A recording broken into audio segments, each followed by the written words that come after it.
So, if we are going to create change in the world, we're going to have to reclaim the parts of who we are that we left behind.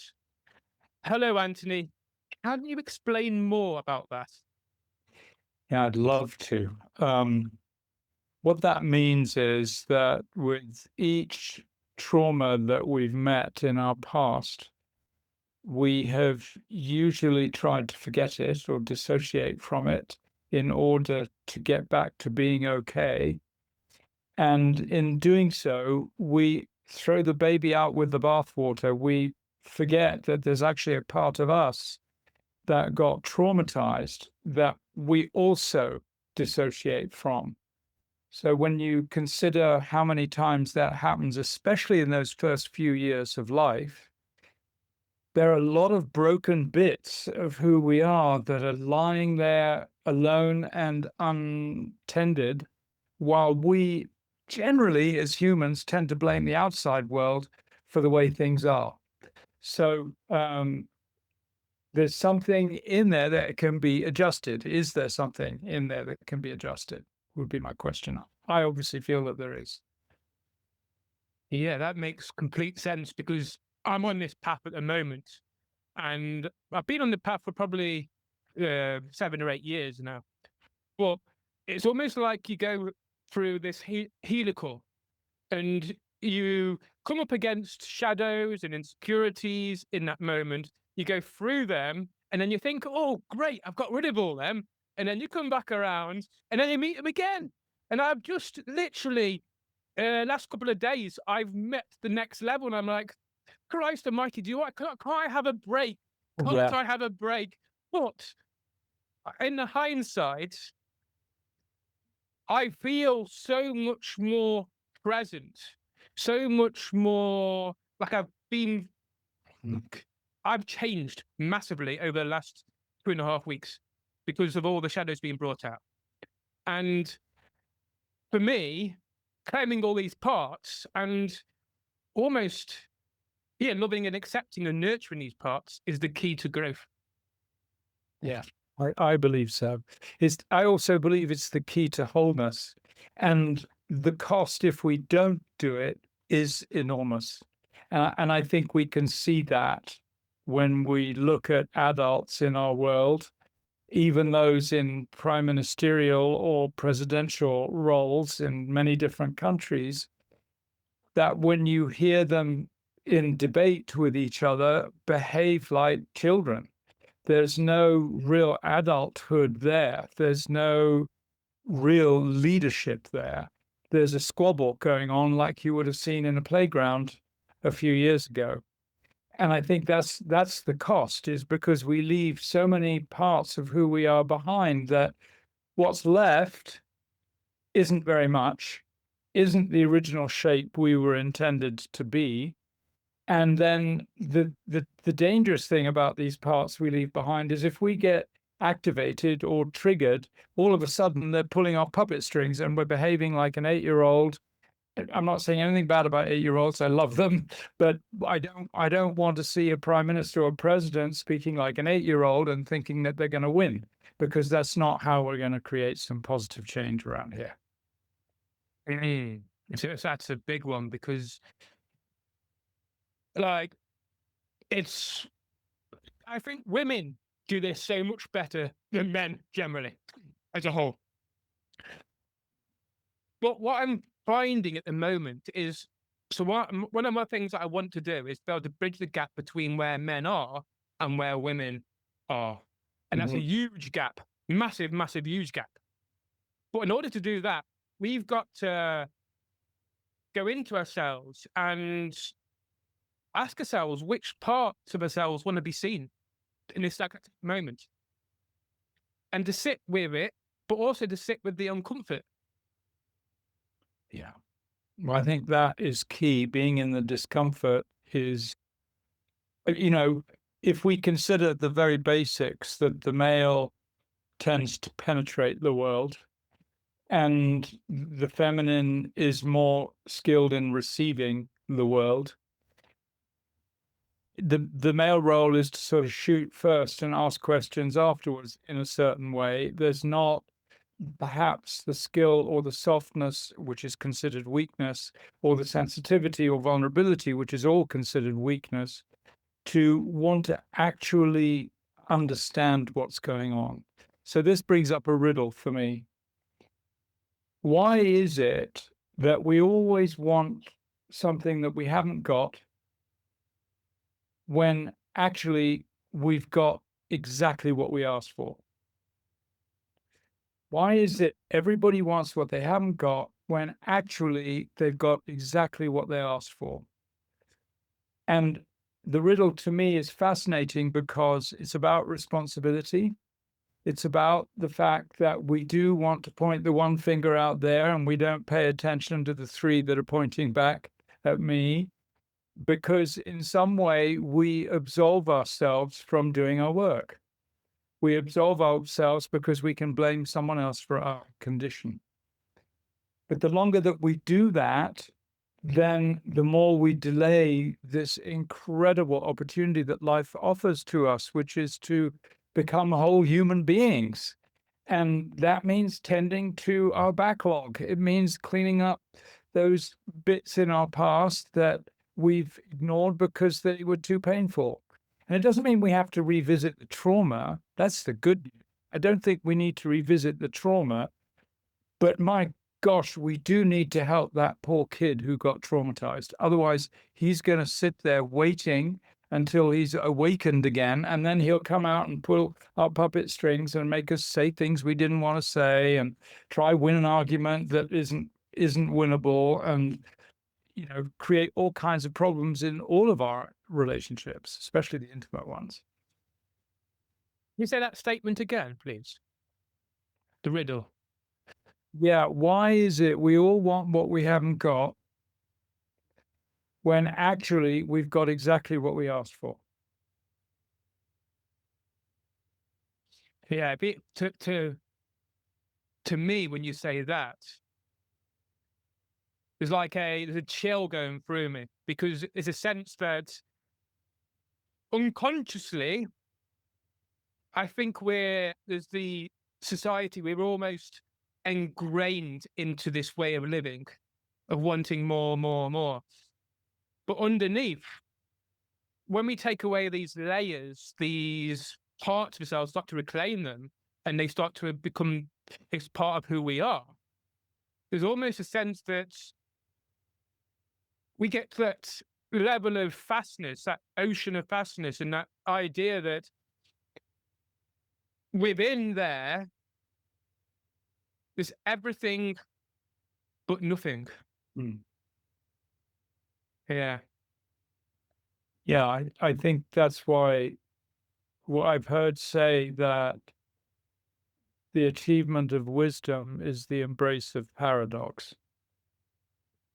Is that it always ends up that way, right? I mean, we call our life birth and death, but it's also death when we're born. It's death of something that was, and the birth of what is, and our death is the death of what is, and the birth of something different. So, we're surrounded. We live in a paradox, and I think we struggle with that as humans. It's easier to form opinions, ally yourself or align yourself with someone else who's got an opinion because it feels safe. And we desperately need safety. And there's safety in numbers. Like we have cliches like misery loves company. Oh my God. Think of all the things that we actually affirm in our lives. They're quite disastrous and they're not very helpful.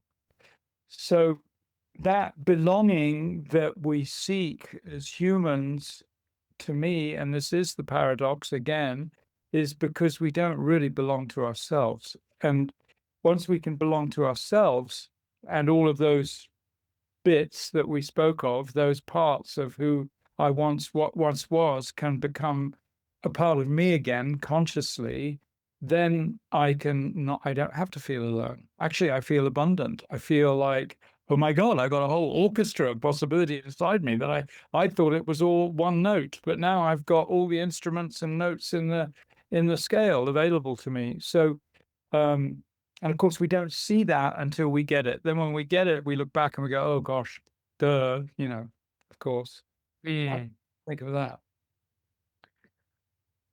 What you said there with regards to safety and belonging to ourselves is basically what I'm currently exploring at the moment with what's happened with a death and a rebirth. There's this idea that how, as men, do we create safety in ourselves so that people around us feel safe? And in doing so, how can we bring ourselves, there's a sense of being present with somebody. If we want to be present with somebody, I have this gut feeling that we need to be present with ourselves and bring ourselves back to us. Then once we bring ourselves back to us, that's when I feel that we can have that physical, emotional, and spiritual presence with somebody else. Yeah, I couldn't agree more. That, I think, is presence. The more whole we become, the more present we can be. Okay. Yeah, because otherwise Good. it's bits that I haven't resolved with yet in me that I've kind of hidden away because it's too painful to remember that time I was abused or I was abandoned or whatever it might have been. If I abandon him, I'm me minus him sitting in front of you.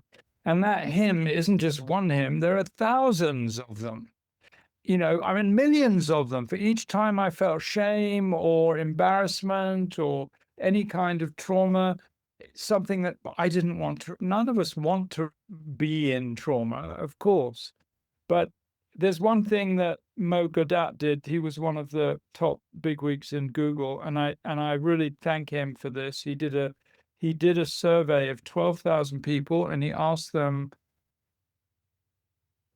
if I could take away your trauma, would you want me to?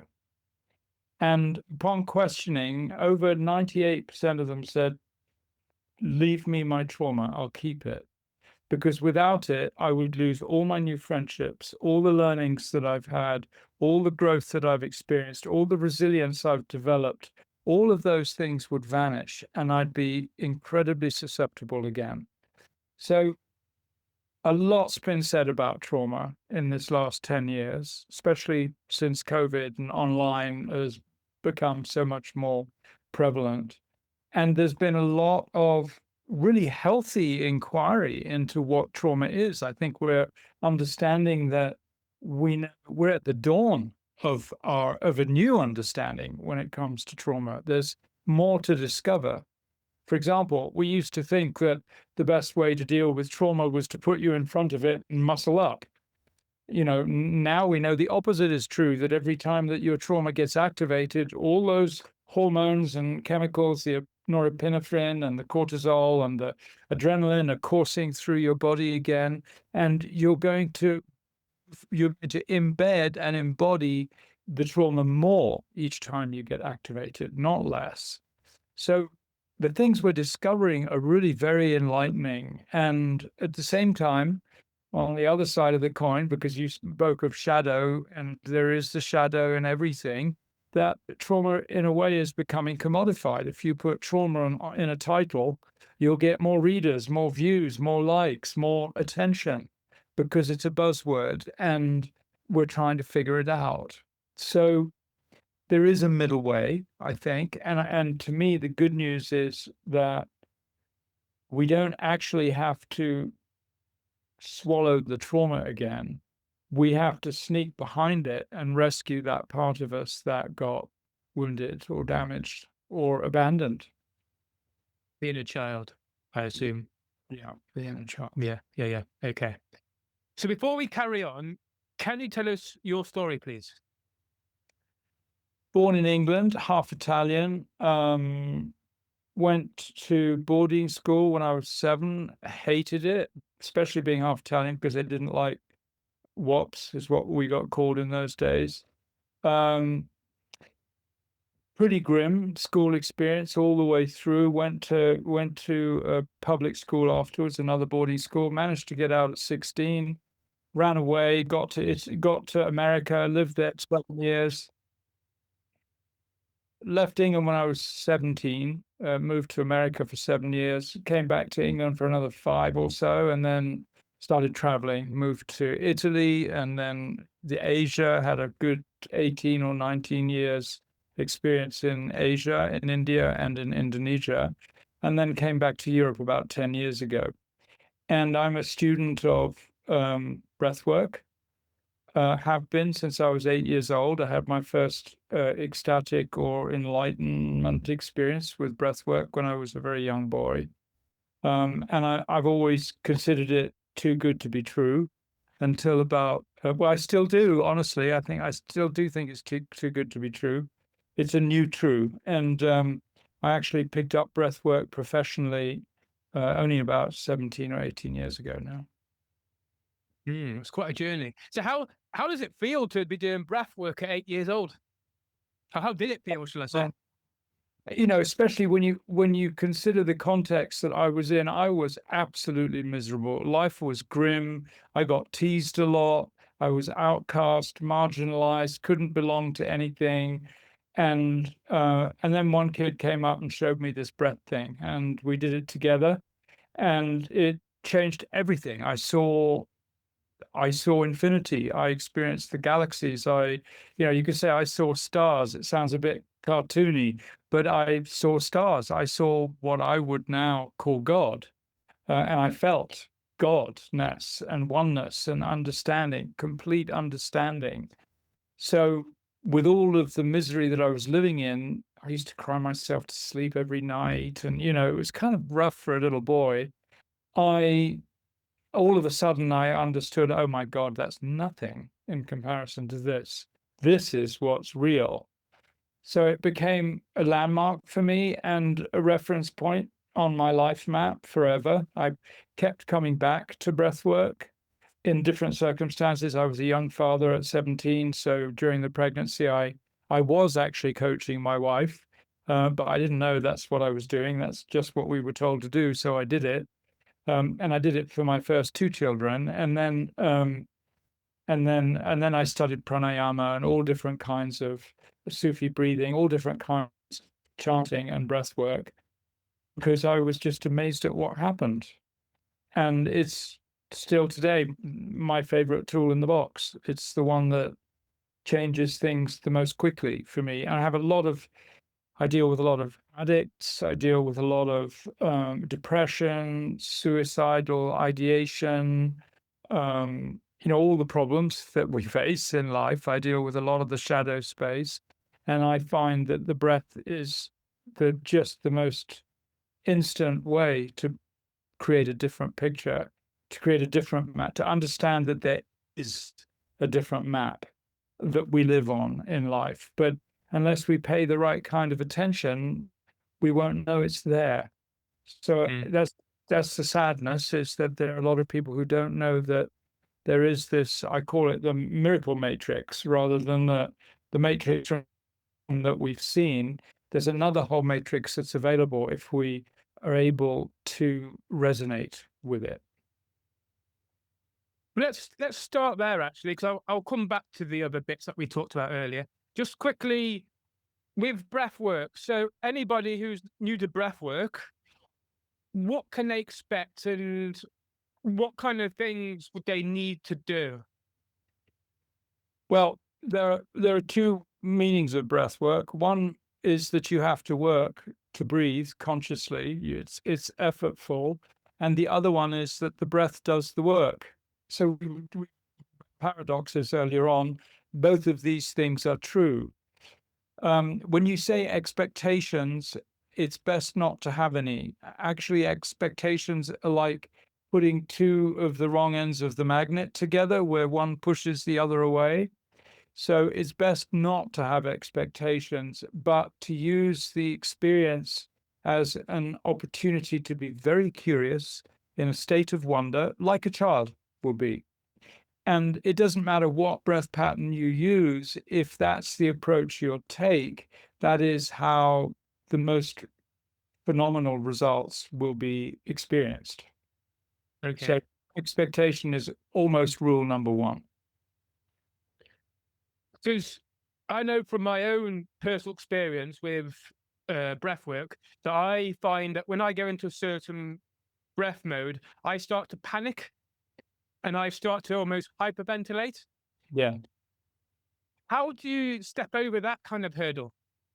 Well, hyperventilation is a type of breath work, but it's not the right medicine if you're the sort of person that is going to be inclined to high tension or anxiety. You would use an opposite breath. You would use a slow breath rather than a quick breath. You wouldn't pant. So here's the deal. Excuse me. Here's the deal.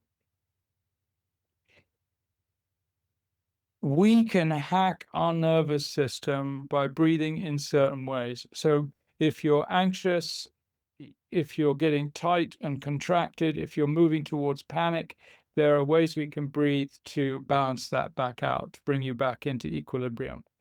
If you're tired, if you're depressed, if you're listless, if you're lethargic, there are ways we can breathe to activate you more and get you more energized. The way that you're going to find out about this for yourself, because anybody can tell you, but the way you're going to get the most out of it is by experiencing it. What you need to do is make a little choice right now, and that is that I'm going to start noticing how I breathe in different circumstances. And it's not very complicated. There aren't like 600 different things to remember. There are only 5 or 6. When you're panicky, how are you breathing? When you're relaxed and feeling really good, how are you breathing?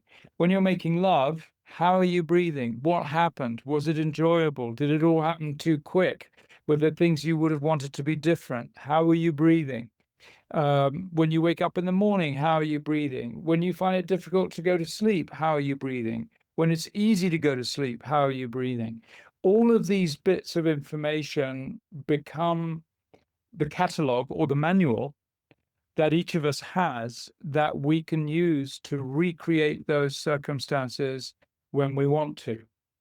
So if you're panicky, there's a breath that will take care of that, and it's a slow, purposeful breath. And actually, it's a breath with as an exhale as you can possibly have. So you could start by breathing in for 4 seconds and then breathing out for 8. And then you could continue extending that out breath up to 30 or 40 seconds.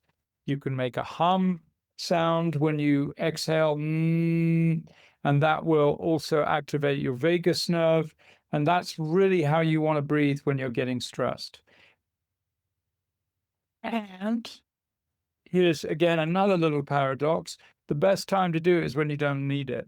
That way, I like to present it this way. If you practice these things when you don't actually need to lean on them, then you'll find that tool in the toolbox because you know what shape it is, you know what it's like, you pick it up, you're familiar with it.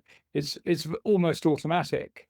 In fact, if you practice for more than 2 or 3 weeks, this becomes automatic, where you participate in the regulation of your nervous system. So when you feel something is moving out of kilter, okay, I need my go-to 5-second in, 5-second out breath. It's called the coherence breath. That's the one I'm going to use.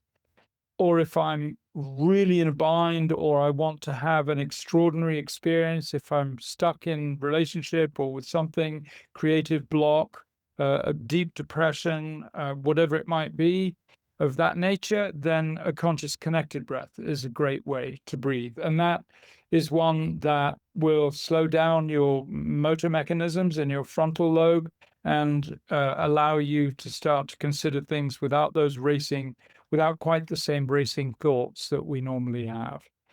And that's one that you need to be facilitated on. You need to have someone with you to make sure that you're safe, because you can get a bit wobbly. You should be doing it lying down. And it's good to have someone who's experienced to take care of you, facilitate the experience for you.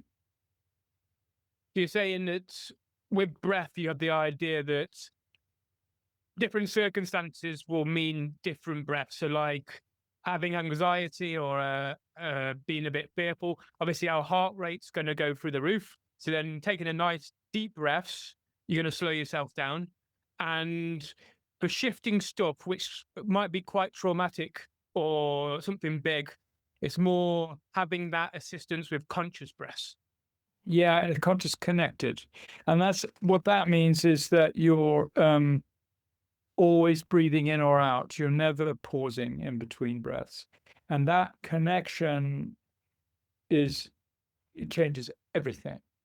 So all of these other breath styles, like the coherence breath, 5 seconds in, 5 seconds out, the transformer breath, the one I told you about, anxiety or panic, they're all about breathing consciously. The conscious connected breath is also about breathing consciously, but there's a big plus in front of it, which is that actually what you're doing is you're stretching your consciousness. So just like you do yoga to stretch and reach further, or you go to the gym and exercise to develop muscles, what's happening with the conscious connected breath is that you're stretching your awareness. I call it like an inner workout. And it does take work because you're consciously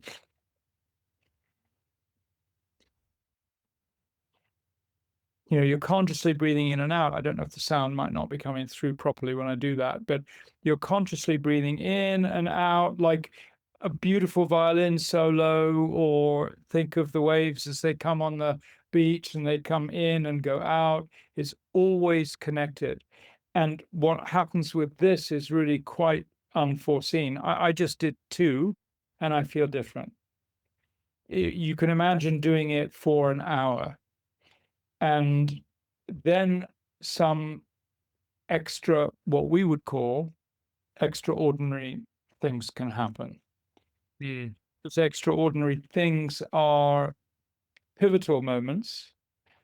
Sometimes people realize, like, oh my God, I keep banging my head on one side of the coin, and I had a breath work, and all of a sudden I saw it from the opposite perspective. Now I've got a multi-dimensional perspective, not just my 5 or 6 senses, not even my telepathic sense, but something much bigger came in to the picture. So it's a great breath work as a practice. You can do it every day, and at least do it once a week if you can. And also doing it in company with other people becomes something quite special as well. So Mm. what we do at Alchemy, we breathe about 750 people every Sunday, and we all collect on the internet and we breathe together. And it's quite remarkable to see what happens when we're in community and we breathe like that. What I find is there are, in the morning session, I think there are probably about 300, 350. In the evening session, about 400 to 450. And it's like having 450 teachers in the room. People put notes in the chat box afterwards, and other people are going, oh my gosh, thank you for saying that. And that's exactly how, so people are really helping each other in community to grow, which is just a wonderful thing to witness. One thing I've noticed with myself and probably others is that quite often we do the chest breathing. So obviously we're doing shallow breaths in the chest. Yeah. How can we switch from chest breathing to breathing into our stomach, into our abdomen? Well, consciously by choosing it. And again, having a facilitator is really helpful because they will be reminding you. But one thing you can do is, for example, put something on your chest. If you're lying down, put something on your belly, like something you can see, like an upside down glass or a roll of toilet paper or something that is stable, that you can then see it rising and falling as you breathe. There's also something about commitment here that I think we always underestimate. We've got this awfully negative connotation about commitment, that it means that I'm not going to have as many choices after I do it. And I like to think of commitment as kind of the opposite. It's like, it's a choice. Oh my gosh, this is what I'm going to do. It can be a really exciting thing. And making that commitment, sometimes I say to people before I give a group breath work, I say to them, how willing are you to breathe on a scale of 1 to 10? and people say 10. I say, okay, are you willing to up it to 20? And yeah, are you willing to up it to 50? Yeah. Are you willing to up it to 100 out of 10? Yes. And then the way they breathe completely changes. So I think we say in the breathwork world that you breathe how you live. And it's a very good metaphor. It's easy to forget to breathe. It's easy to forget we're alive. The time we really understand how alive we are is when we've only got a few days left, or we're given a sentence. We're told we have a terminal illness. Then all of a sudden, the value of life has a very different flavor. Mm. So, what I like to say is a bit of a shocking statement, but what I like to say is that think of that first breath of your life as happening every time you breathe in. It's a rebirth. It's an opportunity to rebirth something inside you every single inhale. Think what that first breath was like. It was like just complete unconditional embrace of air, life force, everything. No judgment, no negativity, no positive, just total embrace. Now consider what that last breath will be like. It's a pre-death. If one's a rebirth, the other's a pre-death. And we do this 25,000 times a day. But how often do we remember that there's a first time we do this and there'll be a last time we'll do this? And do we ever consider that the breath isn't ours? I always talk about my breath. You talk about your breath or her breath or his breath. We have to give it back, every single one. That last breath that we take will be our final payback in this planetary existence, but it is going to happen. Mm. That's super powerful. It makes you think that perhaps if we can slow down and almost allow ourselves to witness every breath, that there'll be amazement and enlightenment and that sense of freedom, because we get the freedom to choose whether we breathe. You can, if you want, you can hold your breath, but we get to choose that breath. Yeah. Yeah, I think Yeah. that choice is the pivotal opportunity. And when I said earlier on, why is it that we all want what we haven't got when we've actually got exactly what we asked for? That's what that awareness leads to. If I choose this breath, I am restoring choice to my life. So, okay, it's a bit of a big pill to swallow. I've got exactly what I asked for in life.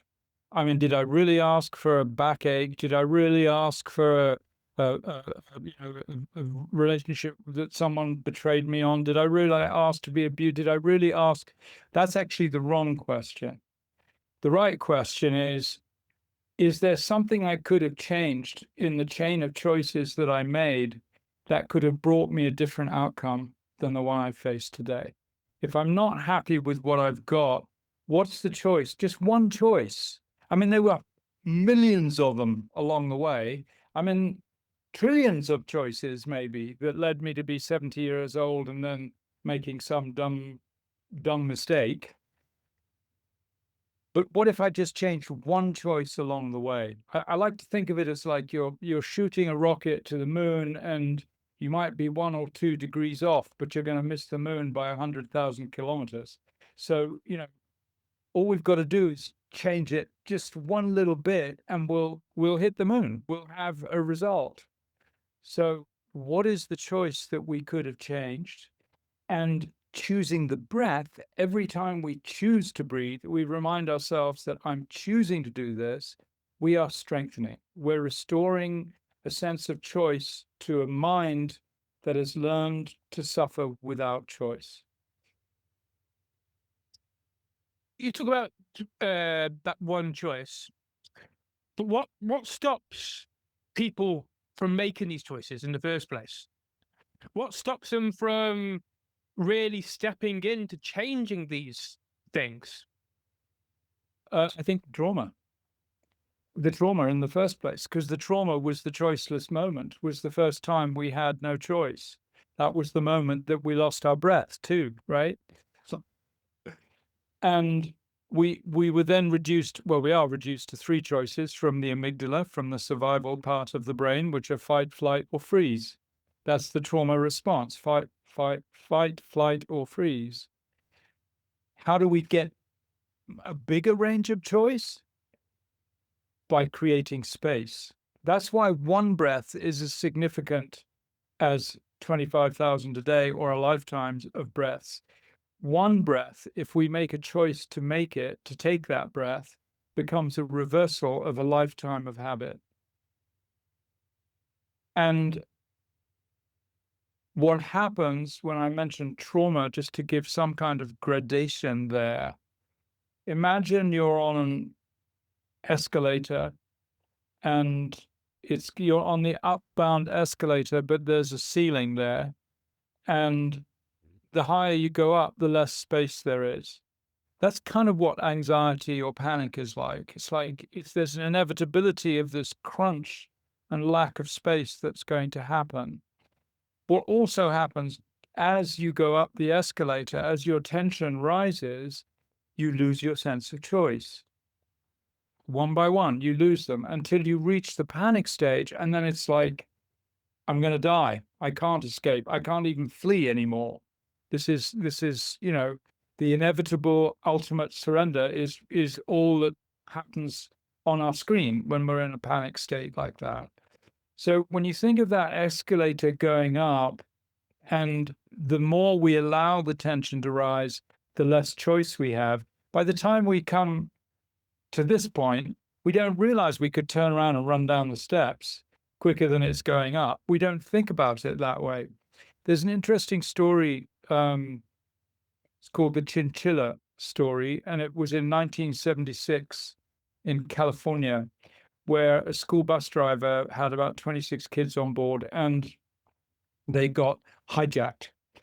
And they took this bus and they buried it in a quarry, and there was no exit.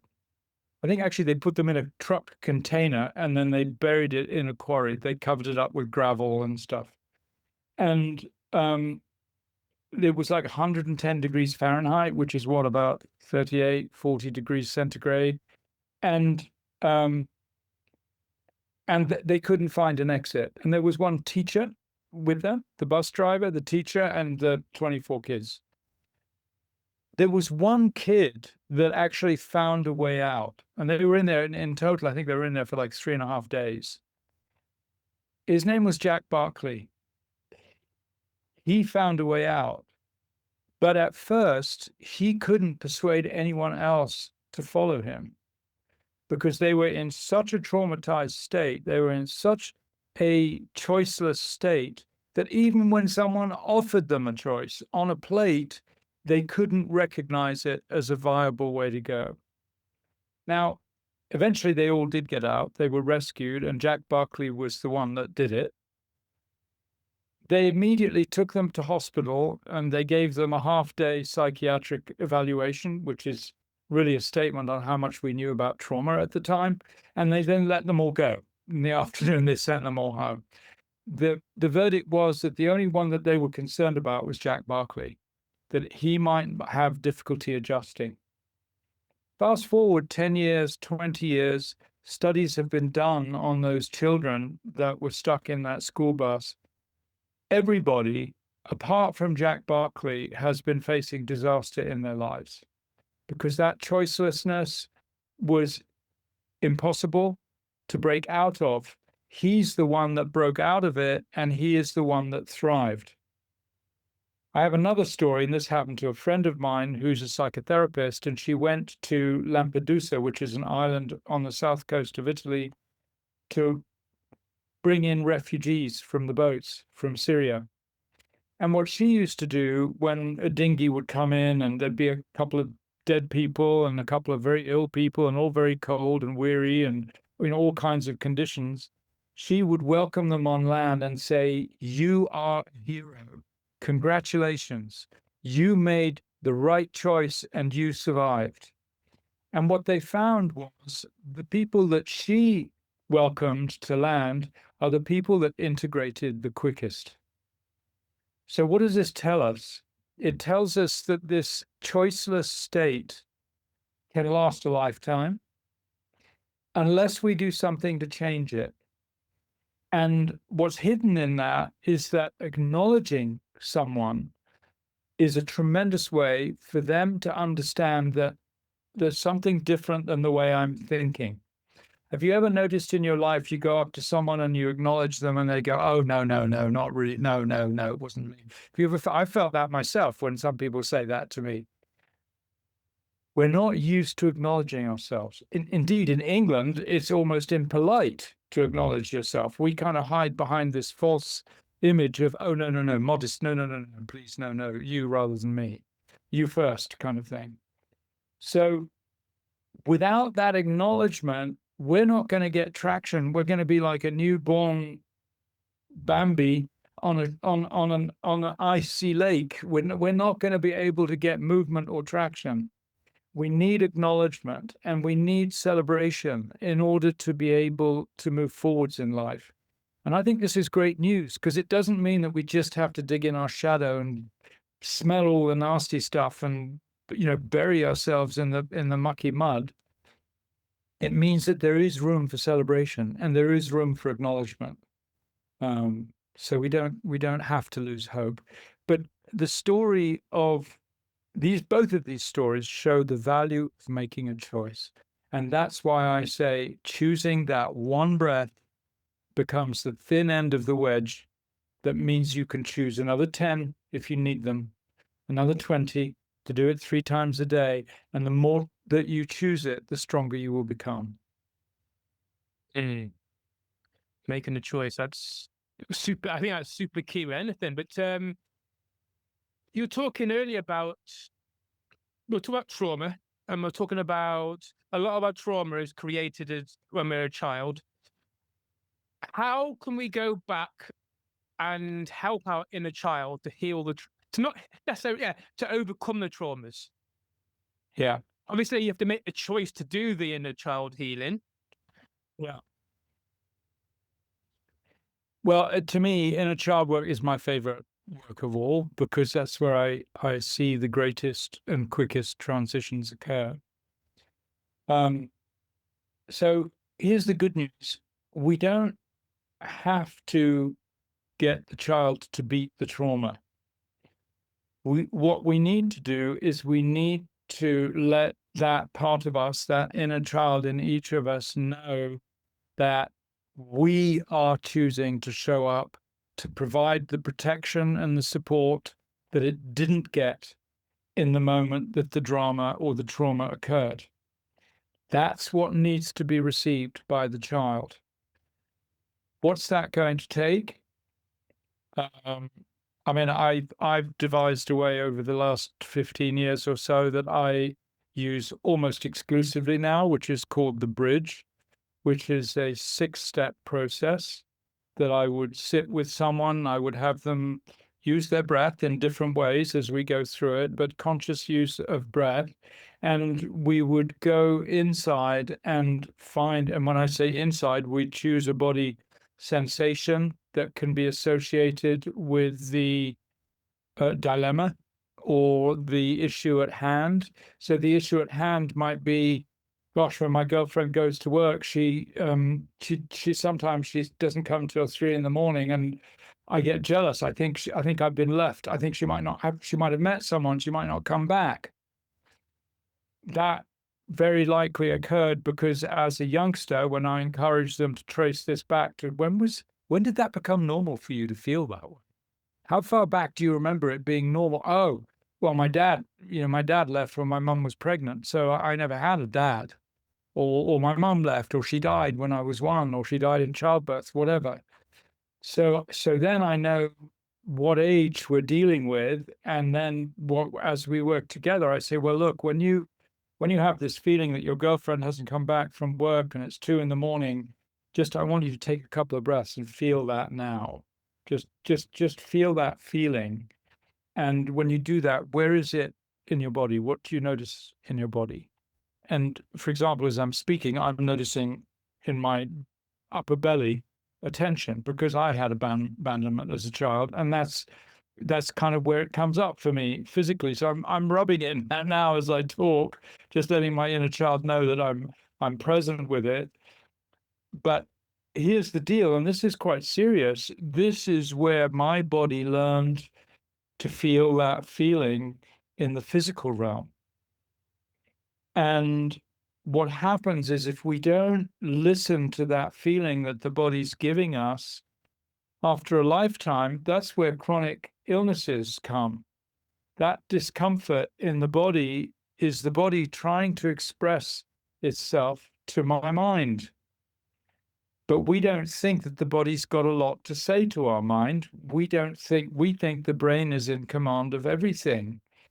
But actually, 80% of the data is flowing from the body to the brain. 20% is going the other way. And that's why it's important to use the body in an exercise like this, is because the body has been holding on to this feeling, in my case, for 65 years or so, and it's not happy.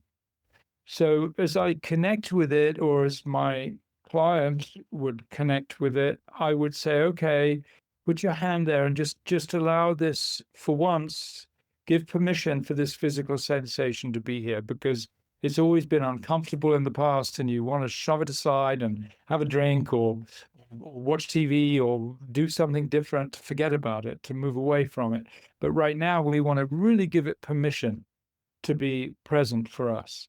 And so as they do that, and I see either usually a rising discomfort and an increased emotional presence, I would say, well, as you do this and you consider that you were 2 years old when your mum left or whatever,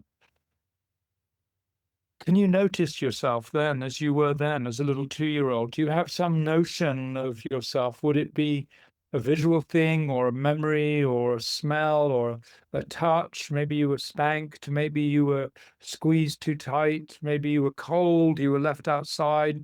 Can you remember anything? Can you associate with that? And once they do, then we begin to focus on, okay, now using your mind now as an adult, you're 43 years old, what would you want this little one to know? From the position that you're in now, what would you want this little one to know? And of course, usually it's like, oh my God, I didn't realize that I could do anything about this at all. I'm so sorry. I wish I'd known. I've got to protect this little fella because my mum's not going to come back. She died. So, she's not going to sort it out. So how am I going to take care of him? And so then a dialogue begins. There's a focused either monologue or conversation that can occur where assurance is provided to this little one that it's going to change, things are going to change. And the exercise then, I'm giving you very simple terms, but it can be read about in my book. The exercise then concludes, it goes through a stage of embracing this little being into your heart, and then it finishes with some kind of exercise that you can do repeatedly that will give reassurance to this little child inside that you really do mean what you say. Because oftentimes that little one doesn't trust. Why should it trust? It's been abandoned since it was 2. Why should it believe you just when you say a few words? Indeed, maybe people did say words and then didn't fulfill the promise, which would have just made it worse. So it's going to take repetition. Even if it's a willing kid that's like jumping in your arms and going, whoopee, it's still going to take repetition. And this is why repetition is one of 4 ways that we can reinform the subconscious archive. It's one of 4 ways that we can reinform the subconscious archive. And breath is repetitious. So I get people to do something with their breath. Take the first 3 minutes of every day and breathe in and out, and know that you're taking the breath to this part of your body. Put your hand there and know that in this part of your body lives this little part of you that's been forgotten, and connect. Spend 3 minutes connecting together. And then it's done. And it takes 40 minutes. And people's lives change forever. And I get asked that when I'm teaching this, I get asked the question, well, what happens to all the other inner children? What happens? I mean, it's happened to me like 150 million times that I've got little broken parts of me. Now you've pointed them out. I'm looking at them all, as shards on the floor. How can I do this so many times? And I say, well, the good news is that you've now built a bridge. And they'll all come clambering over. If they know the bridge is safe, you will be okay. And now, from now on, a large part of your awareness will be about taking care of your little you, because she, Mm. so that's a little overview as to how it works. And that was going to be my next question, was because we have so many different traumatic events that happen to us. And obviously, we have all these little inner children coming towards us. But my idea around that is that if you create that bridge and they start coming over, you can have, rather than having just one inner child to hug, you can visualize them all hugging each other. So Yeah. it's like a collective hug. Yeah, absolutely. It's absolutely right. It's like an army of self-support. Mm. I'm going to take that practice at home. I'm going to try it every day. Oh, bless you. Well, yeah, it's in the book. It's all the stages are articulated in the book. So, I think you probably got sent one. I don't know, but if you didn't, we'll get you one. And Okay. you can use it for guidance. There it is. Perfect. Thank you. I haven't received one yet, so yeah, it's good. So it's going back quickly to what we're talking about earlier about coming back to ourselves and safety. I suppose the key thing is to have that inner child interaction, that connection with the inner child. Because I suppose when you come back to your little one, you're coming back to your whole self. Yes. Yeah, that's because, and I suppose as well, when you start to, when it's starting to this click in now, when you start to come back to yourselves and your inner child, it creates that safety, that Exactly. safety between you both. Yeah, because you've got more resource. You're offering the safety as a conscious adult, and the child is receiving it, joining into the whole, and then you change as a result. You're more resourceful. Great if you've got creative aspirations and you've never really allowed yourself to play with them. And that doesn't mean that artist, musician, poet, writer is any kind creating life. I mean, I think if we leave so much of ourselves behind, how can we co-create with life? Mm.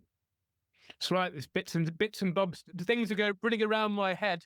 There's kind of obviously we've got what's been going on with safety, with coming back to yourself. Obviously now with the inner child stuff, there's the ideas that's coming through because I notice how to bridge that gap between men, where men are currently, and where women are. Yeah. We've got to create that safety in the men. So we've got to kind of start to allow ourselves, well, to really allow inner child healing to become part of the school curriculum. Yes, absolutely. Absolutely. This is fundamental stuff, and we all need to do it. Yeah. Here's a little puzzle. I was talking about self-development work the other day, and someone said, "What's all that about? All this self-development woo-woo business?" And I said, "Well, Would you rather develop yourself or have someone else develop you for you? Because if you don't self-develop, you'll be developed by hostile forces that you really don't want to be developed by. So, this is an opportunity. Think of it as an opportunity. Mm. Yeah, thank you for that. That's super, super powerful. So, for anybody who wants to get in contact with you, what are your details and what do you offer? Okay, in the shortest way possible, the book is Outer Chaos, Inner Calm. It's a book about the miracle matrix, about understanding the map that you're living on, and it's available on Amazon. It's already, thankfully, it's only come out in July, and it's already a bestseller, which is great news that it's helping a lot of people. You can join us for our Sunday breathes on alchemyofbreath.com, alchemyofbreath.com. And it's free every Sunday. You're very welcome. It's a great time to be together, to meet new people, keep seeing people getting into relationships and married and having babies that have met in the community. It's made us think that we should be starting up alchemates.com or something like that to help people make this happen more often. And then we also have our community center in Italy, in Tuscany, which is called Asha, Alchemy School of Healing Arts. And you can find out about Asha on asha.global, ASHA.global. And we run from May through October all kinds of gatherings. A lot of them are about breath. My wife is an incredible teacher of intuition, and she teaches things about intuition and detox as well. So we have a lot of courses that we run, and also we have other things that other people that come in and run events there. So if you fancy a trip to Tuscany, look us up and book yourself in. Is there any final words of wisdom that you would like to tell people out there? Um, there's always room for hope if you create the breathing space. So think about that one breath when you have got a quiet mind. Reflect on that first breath and that last breath. And maybe some of you have seen a last breath and you understand its significance. Play with those and imagine them in every breath that you can, because I think what it will do is it will enliven you and make you more awake to the present moment, which will make you present. Mm. Yeah. Thank you very much, Anthony. It's been a pleasure. Thank you, James. It's great to hang out with you. Thank you.